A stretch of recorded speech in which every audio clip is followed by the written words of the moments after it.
কলকাতার রসগোল্লা গানটা অনেক পুরাতন। কিছুদিন আগে ইন্ডিয়ার একজন মডেল এই গানটার সাথে খুব সুন্দর একটা রিলস পোস্ট করে ইনস্টাগ্রামে, যেটা দেখার পরে আমি মনে মনে ঠিক করে ফেলি আমার দোকানের সব থেকে ভাইরাল ড্রেস স্কার্ট সেট পরে আমি এই ভিডিওটা করব।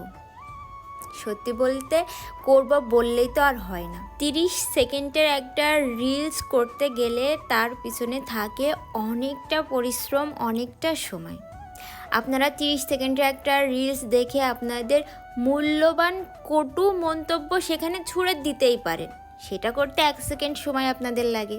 তবে আমাদের এই 30 সেকেন্ডের একটা রিলস করতে 3 থেকে 4 ঘন্টা সময় লাগে।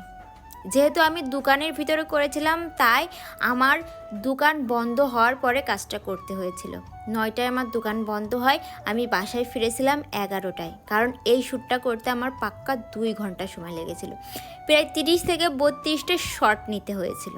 এরপর বাসায় এসে টানা 2 ঘন্টা এডিট করে এটা আমি প্রেজেন্ট করেছিলাম। সত্যি বলতে প্রত্যেকটা গল্পর পিছনে না আরও একটা করে গল্প থাকে, যেটা সাধারণ থেকে অসাধারণ করে তোলে। আজকে আমি আমার রিলসের পিছনের গল্প আপনাদের সাথে শেয়ার করলাম। আপনারা ভালো থাকবেন, সুস্থ থাকবেন। আপনাদের সাথে গল্প আমার আরও